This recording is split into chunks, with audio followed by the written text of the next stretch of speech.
बिस्मिल्लाहिर्रहमानिर्रहीम। अस्सलाम वालेकुम नाजरीन, खैर मकदम है आपका QNS में और मैं हूं आपका मेजबान उबाद मलिक, एक बार फिर आपकी खिदमत में हाजिर। आज मैं उसी बच्चे के पास बैठा हूं। आज वो बच्चा है डॉक्टर अशफाक।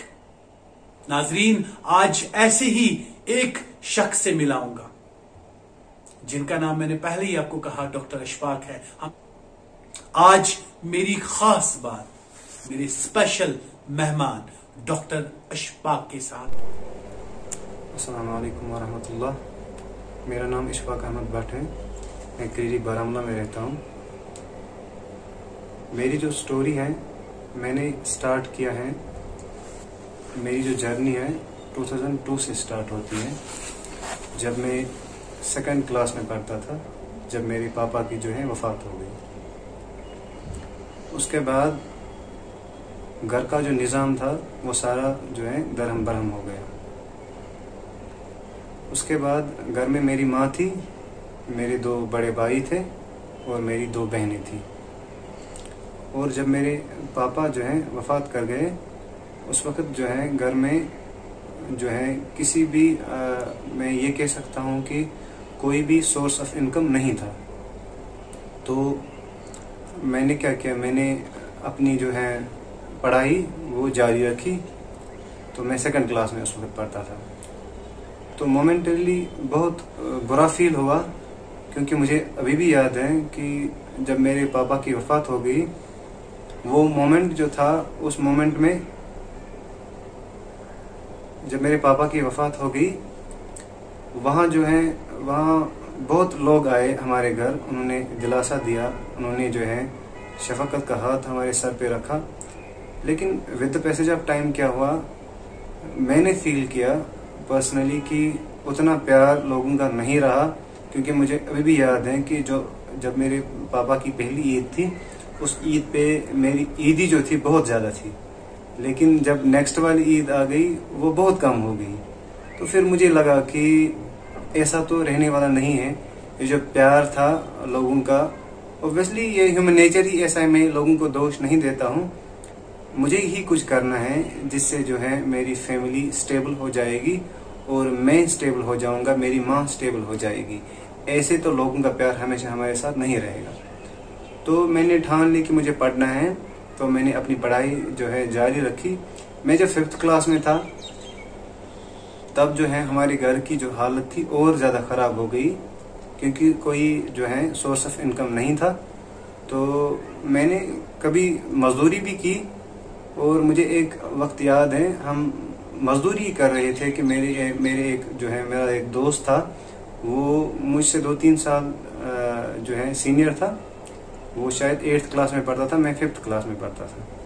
उसने मुझे बोला, इशफाक, अगर आप देखोगे माशरे में, हमारी सोसाइटी में अभी ऐसे लोग हैं जिन्होंने PhD किया है, जिन्होंने ग्रेजुएशंस की हैं, जिनके पास बड़ी बड़ी क्वालिफिकेशंस हैं, वो लोग जो हैं अभी कुछ नहीं कर पा रहे हैं, घर में बैठे हैं या प्राइवेट स्कूल्स में 2 या 3 हज़ार पे वो काम करते हैं। तो क्यों ना हम कोई दूसरा ऑप्शन चुने पढ़ाई के बगैर।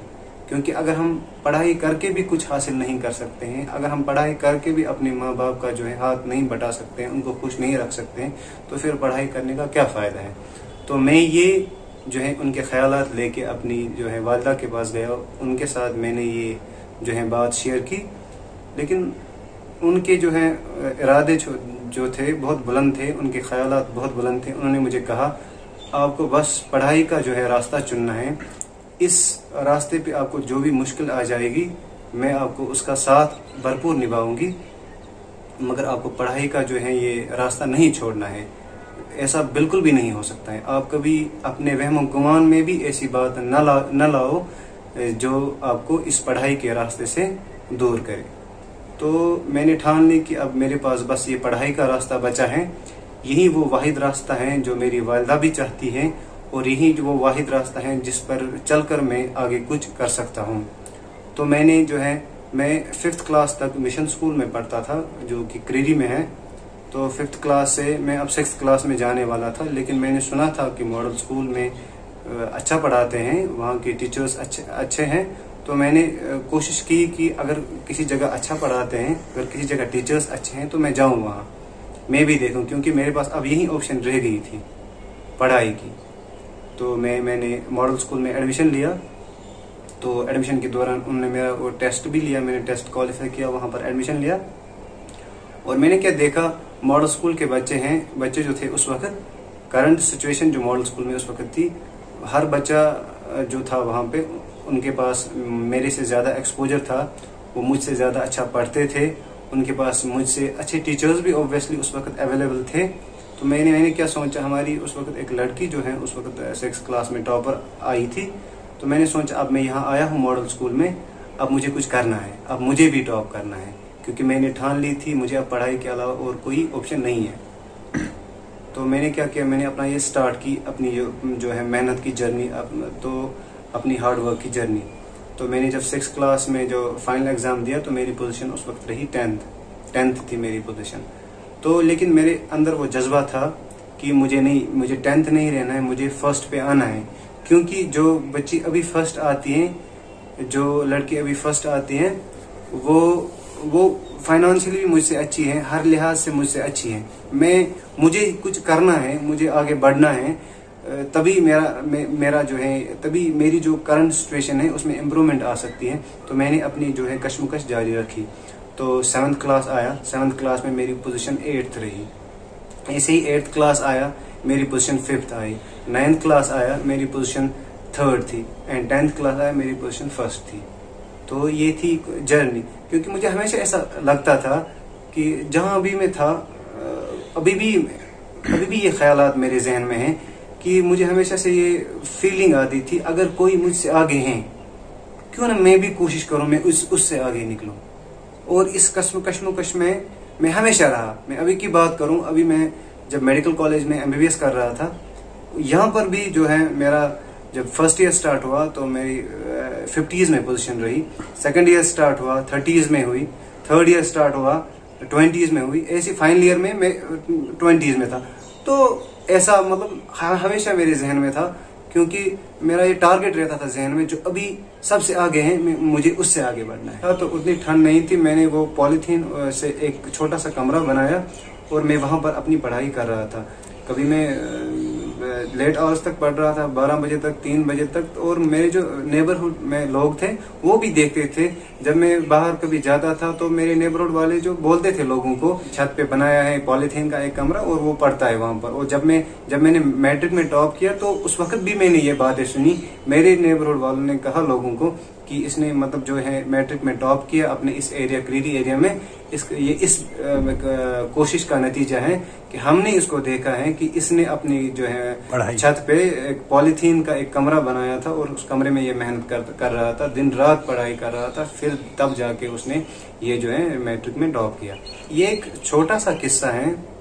मुझे जब एंट्रेंस के लिए जाना था घर से श्रीनगर, तो मेरे नेबरहुड में भी लोग जा रहे थे श्रीनगर एंट्रेंस कोचिंग करने के लिए, लेकिन उनके पास पैसा था, उनके पास उनकी फाइनेंशियल कंडीशन अच्छी थी।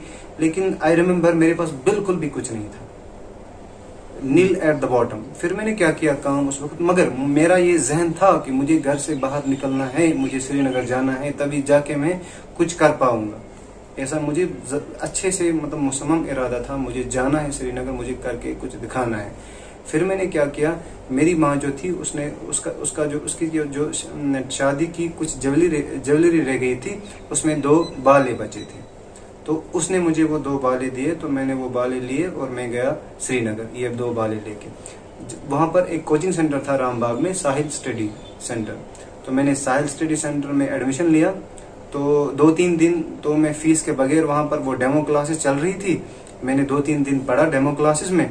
तो 2-3 दिन के बाद उन्होंने जब बोला अब आपको फीस भरना है, आई रिमेम्बर वहां पर एक टीचर थे, हमारे एक टीचर थे, वो फिजिक्स पढ़ा रहे थे, अनूप उसका नाम था, अनूप सर।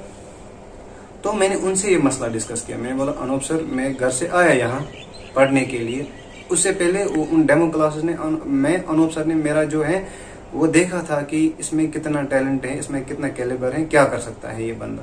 तो मैंने उसको बोला अनूप सर मेरी ये फाइनेंशियल कंडीशन है, राइट नाउ मैं श्रीनगर आया हूँ खुदा के नाम पे, और मुझे पता है मैं कुछ करके यहाँ से लौटूंगा अपने घर।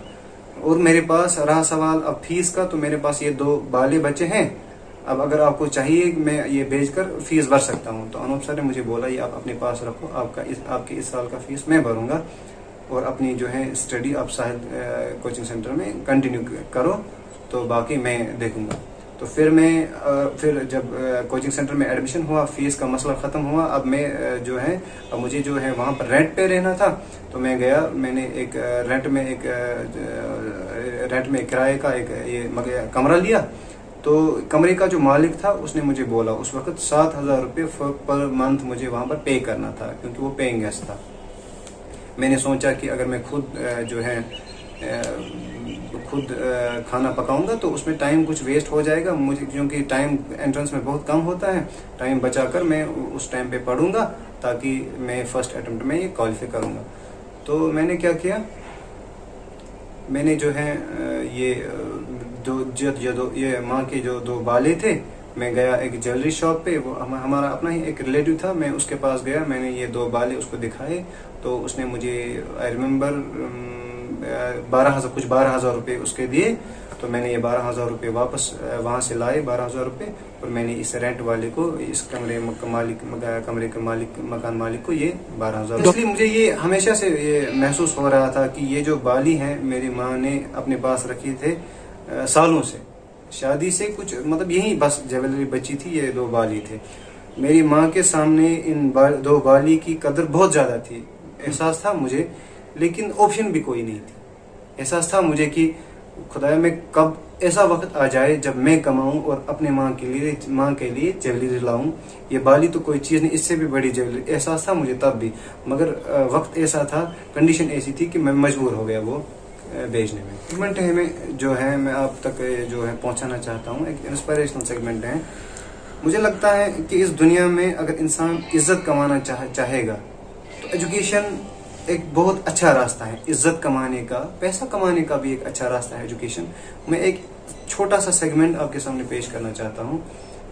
मेरी माँ जो है वो सुबह रोटी लाने के लिए गई, जो पहुंची वो, तो नानवाई ने उससे कहा कि डॉक्टर साहब चाहे ठीक है तुझा घर आऊँ।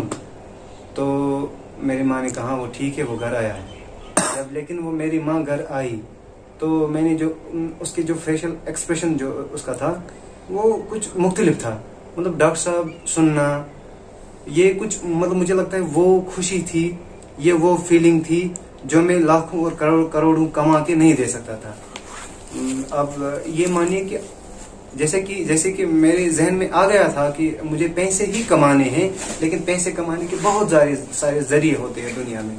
कोई बिजनेस करता है, कोई चोरी करता है, कोई डाका डालता है, मुख्तलिफ जरिए होते हैं पैसे कमाने के दुनिया में। जैसे कि आजकल के ज़माने में लोग जो है सक्सेसफुल पर्सन उसी को समझते हैं जो कम से कम टाइम में ज़्यादा से ज़्यादा पैसे जमा करे। 12 बजे या 11 बजे ही सोता था, लेकिन मैं सोते कभी ये सोचता था ये मेरी मम्मी जो है 12 बजे तक 1 बजे तक ये शॉल का काम करती हैं। जब ये वो शॉल में 1 स्टिच या 2 स्टिच मारती होगी या रात भर ये शॉल का काम करती थी कभी, तो ये क्या सोचती होगी वो शॉल का काम करते करते। मुझे अभी भी याद है, मैं आपको पास से प्रेजेंट में लाऊंगा। मैं कभी क्या करता था, जब मैं जेएमसी हॉस्टल में होता था, मैं कभी शाम को अपने दोस्त, इरफान है उसका नाम, मेरा अपना नेबरहुड में भी था और पुराना दोस्त है, इरफान भट्ट है उसका नाम। मैं उसको कभी शाम को कॉल करता था, इरफान भट्ट को। मैं बोलता था इरफान आज आप मेरे घर जाओ। मैं उसको 200 या 300 रुपये ट्रांसफर कर रहा था या 400 रुपये ट्रांसफर। मेरी माँ के लिए आप ये फल ले जाओ, मेरी माँ के लिए आप ये ले जाओ। जबकि मेरे पास पैसे नहीं होते थे, लेकिन मैं अपना जो हॉस्टल का खर्चा था उसमें से वो बचाता था वो पैसे, और फिर एज सरप्राइज में इरफान के हाथ अपनी माँ को भेजता था। फिर मैं सोचता था शाम को जब मेरे माँ के पास पहुंचता था वो फल, या कभी बिरयानी होती थी या कभी कुछ और होता था, फिर मैं शाम को सोचता था हॉस्टल में, जब सोने का टाइम होता मैं सोचता आज मेरी माँ कैसे सोएगी। आज तो वो सोचेगी मेरा बेटा है जो इस वक्त अभी कुछ नहीं कमाता है, लेकिन एहसास है अभी भी ऐसी चीजें वो भेजता है। तो वो जो उसके दिल में उस वक्त दुआएं निकलती होगी, उसी का उन्हीं दुआओं का नतीजा जो है कि मैं आपके सामने हूँ, और आज जो है पूरा कश्मीर मुझे जानने लगी है। मुझे लगता है उन्हीं दुआओं का नतीजा। जहाँ तक मेरा ताल्लुक है, the best way to get selected in NEET exam, खाली इंसान को 3 चीजें करनी है। एक तो जिस कोचिंग सेंटर में वो पढ़ता है वहाँ की नोटबुक प्लस टेक्स्ट बुक, हमारे जो है उस्ताद उस वक्त कहा करते थे कि these text books they are the bibles to crack entrance, bibles to crack entrance. तो एक तो टेक्स्ट बुक और उस कोचिंग सेंटर की नोटबुक और previous year questions, these are the 3 key points to qualify the NEET exam. मैंने काई में एडमिशन लिया तो मेरी माँ जो है वो बहुत ज्यादा काम करती थी, ओवरनाइट काम करती थी, दिन रात काम के साथ रहती थी। हाँ, मैं अपने जो मेरा जो अंकल है उसने भी मेरे लिए बहुत ज्यादा मेहनत की। मैं ये कहूंगा कि माँ तो हर एक बच्चे के लिए मेहनत करती है, लेकिन अंकल का किसी बच्चे पे मेहनत करना ये हर एक बच्चे की किस्मत में नहीं होता है। लेकिन मेरे जो अंकल हैं वो बहुत डिफरेंट है। उसने मेरे लिए जितना किया वो अगर मैं पूरी जिंदगी उसकी जो है खिदमत करूं और उसको दुनिया की सारी खुशी ला कर दूं, फिर भी मैं उसका कर्जा, उसकी मेहनत का जो खमियाजा मैं वो बिल्कुल भी नहीं, मतलब वो नहीं चुका सकता। मैं काई में पढ़ रहा था तो चूंकि मतलब मैंने पहले ही कहा कि फाइनेंशियल कंडीशन बहुत ज्यादा वीक थी, तो मैं कभी गया ऐसे ही काई जो है इंस्टीट्यूट, वहां गया मैंने जो काई का जो उस वक्त इंस्टीट्यूट का हेड था वो सदाम सर था और अल्ताफ सर था। वो एक अल्ताफ सर केमिस्ट्री पढ़ा रहा था और एक अल्ताफ सर फिजिक्स पढ़ा रहा था। मैंने उनसे अपना मसला सारा डिस्कस किया। मैंने उनको बोला कि मेरी करंट कंडीशन ऐसी है कि मुझे अब, उनको भी एक एतमाद था मेरे ऊपर कि ये जो है बच्चा ये अच्छा है, ये करके दिखाएगा कुछ। तो मैंने सारी कंडीशन उनके सामने रखी कि फाइनेंशियल कंडीशन ऐसी है और रेंट इतना है और फीस तो मैं एब्सोल्युटली नहीं, जो है फीस तो मेरे पास बिल्कुल भी नहीं है। तो उन्होंने ये मेरा जो उस वक्त ये मेरा मुतालबा था, तो उन्होंने ये समझा, इस पर गौर किया और उन्होंने बहुत ज्यादा हेल्प मुझे वहां पर भी की। तो और क्योंकि उनको एतमाद भी हो गया था मेरे ऊपर कि ये बच्चा जो है ये कुछ करे। फिर जब लास्ट पे मैं ऑब्वियसली कि उनने वो काई वालों ने भी उस वक्त मेरी बहुत ज्यादा हेल्प की। फिर मैं लेकिन वहां से आया अपने घर, क्योंकि एट द एंड मुझे घर वापस आना ही था, क्योंकि मतलब फाइनेंशियल कंडीशंस उतनी जो है स्टेबल नहीं थी। और घर में वहां से अगर मैं श्रीनगर में रहता, वहाँ जो है महीने का खर्चा बहुत ज्यादा होता था मेरी उस वक्त की कंडीशन के हिसाब से। तो मैं फिर घर आया, फिर मैंने घर में भी कुछ पढ़ाई की और फिर मैंने जब एंट्रेंस दिया ऑब्वियसली। लेकिन एक मुझे याद है, मैं फ्यूचर एस्पिरेंट्स के लिए एक अच्छी बात है कि मैं काई जाने से पहले मैं जब पढ़ाई कर रहा था, मैं पूरे दिन में कभी 15 घंटे, कभी 14 घंटे, कभी 16 घंटे पढ़ता था। लेकिन कोई स्ट्रीम लाइन नहीं था। मैं पढ़ रहा था बहुत ज्यादा, लेकिन हिफाजत मैनर में। अभी एक एडवाइस है फ्यूचर एस्पिरेंट्स के लिए कि अगर आपको कोई भी चीज जिंदगी में करना है, मशवरा लेना है, जिन्होंने क्वालिफाई किया है उनसे मशवरा लेना है, टीचर्स से मशवरा लेना है। फिर मेरे जहन में अचानक एक बात आ गई कि ये जो टीचर हैं, 6 टीचर मुझे काई में पढ़ा रहे हैं, इनको इयर्स ऑफ एक्सपीरियंस है, 5 साल की, किसी की 10 साल की एक्सपीरियंस है, मेच्योर माइंड है ये, और 6 माइंड है और मेच्योर माइंड है। मेरा जो एक छोटा सा दिमाग है, इमेच्योर हूं मैं अभी मैं क्या जो ये 6 मेच्योर माइंड करेंगे वो मेरा छोटा सा जो है माइंड नहीं करेगा। तो मैंने सोचा कि दिस इज द बेस्ट वे, मुझे कोचिंग लेनी है। जब मैंने कोचिंग स्टार्ट की तो कोचिंग के दौरान मैं फिर 6 ही घंटे पढ़ता था। ठीक है, वो जो मैं 15 घंटे पढ़ रहा था दिन में, अब मैं 6 घंटे पढ़ता हूँ, लेकिन इफेक्टिवली। मेरी लाइफ में जो एक डिफरेंट चीज है वो कुछ ऐसे हैं। जब जो मेरा बड़ा भाई था उसने मैट्रिक तक पढ़ा, जो बहन थी उसके बाद उसने भी मैट्रिक तक पढ़ा, जो और एक भाई था उसने भी मैट्रिक तक पढ़ा, जो और एक बहन थी उसने तो नहीं पढ़ा था। तो मैं जब मैट्रिक में पहुंचा तो I was the first in my family जिसने मैट्रिक पास किया। और देखो, मैट्रिक ऐसे पास किया कि क्रीरी एरिया था, मैंने उस एरिया में टॉप किया था मैट्रिक में। मैंने एंट्रेंस क्वालिफाई किया था, खुशी का माहौल बना घर में। जो मेरे अंकल थे वो उस वक्त भी काम पे ही थे। मैंने उनसे, जो उनके मालिक थे वहां पे, मैंने उनसे बात की कि मेरे अंकल को फोन दे। मैंने अपने अंकल से बात की तो ऑब्वियसली मेरे अंकल उस वक्त रो पड़े। जब मैं अपने घर आया मेरी माँ भी रो रही थी। ऑब्वियसली वो खुशी के आंसू थे, खुशी के आंसू में मेरी माँ भी रो रही थी और मेरे अंकल भी रो रहे थे। पहले देखो, ऑब्वियसली मेरी जो फैमिली थी लिटरेट फैमिली थी, किसी ने जो है मैट्रिक, हर एक जो है इंडिविजुअल ने मैट्रिक तक पढ़ा था, तो किसी को यकीन नहीं था।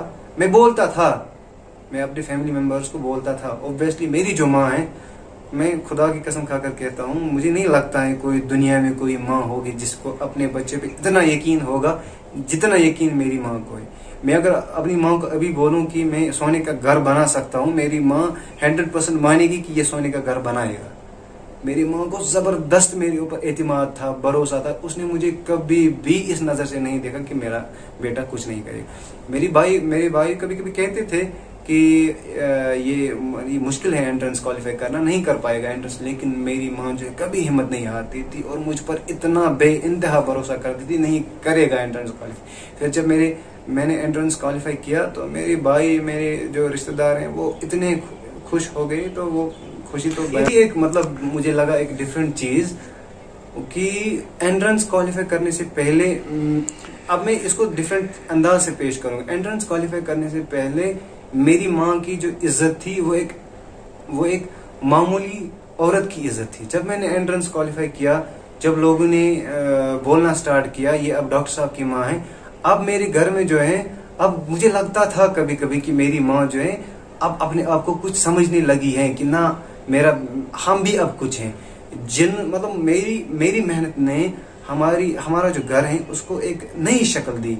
अब लोग हमारे घर को, मेरे भाइयों को, मेरी माँ को, स्पेशली मेरे अंकल को एक डिफरेंट इमेज से, एक डिफरेंट नजरिए से देखने लगे। एक इज्जत बढ़ी हमारी माशरे में, हमारे अपने गाँव में। वो मुझे लगता है वो चीज मैंने जो अपने घर में लाई, वो इज्जत वाली चीज, दैट इज समथिंग, मतलब जो मुझे लगता है मैंने जिंदगी में कुछ किया है। मैंने पहले ही मेंशन किया, मेरी जिंदगी का यही मकसद है कि उन लोगों को मेरी जिंदगी से हेल्प हो, उन लोगों की मेरी जिंदगी से मदद हो जो लोग अभी इस मदद के मुस्तहिक हैं। तो मुझे लगता है ये मैसेज उन माओं के लिए है जिनके अभी बच्चे हैं, जिन्होंने गुर्बत देखी है माओं ने, क्योंकि माँ का जो दर्द है वो तो ऑब्वियसली कोई नहीं मतलब फील कर सकता, अमीर है माँ हो या गरीब माँ हो।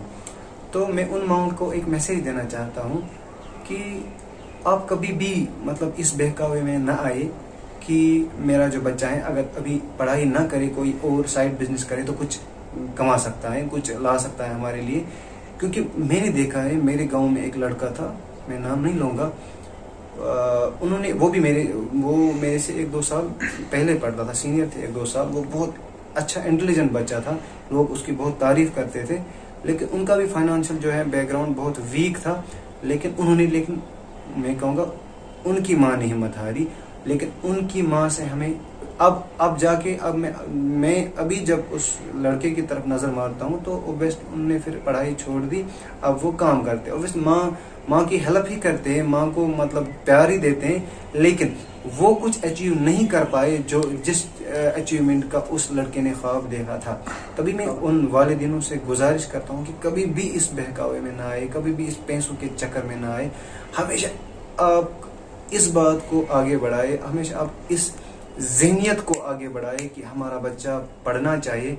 और लास्ट वाली ये मैसेज है कि हर एक इंसान को चाहिए कि वो पहले एक अच्छा मुसलमान बने, लास्ट पे क्योंकि मैंने देखा है इस सोसाइटी में वही इंसान एक अच्छा डॉक्टर है जो अच्छा मुसलमान है, वही इंसान एक अच्छा इंजीनियर है जो एक अच्छा मुसलमान है, वही इंसान एक अच्छा कॉन्ट्रैक्टर है जो एक अच्छा मुसलमान है। वही इंसान देखो, फॉर एग्जांपल मैं देता हूँ, अगर हम जाएंगे, एक डॉक्टर साहब दवाई लिख के देता है, जो हम बाहर जाते दुकान पे लाते हैं वो दवाई, फिर लास्ट पे क्या निकलता, डॉक्टर साहब ने दवाई सही लिखी है लेकिन दवाई में कुछ मिलावट थी।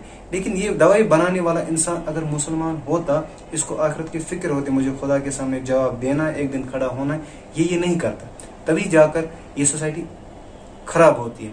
इसीलिए मैं चाहता हूँ कि हम पहले अच्छे मुसलमान हो, हमें आखिरत की फिक्र हो कि हमें किसी न किसी दिन खुदा के सामने जवाब देना है। जो भी हम इस दुनिया में करते हैं, everything is recorded, everything is, each and every moment is recorded.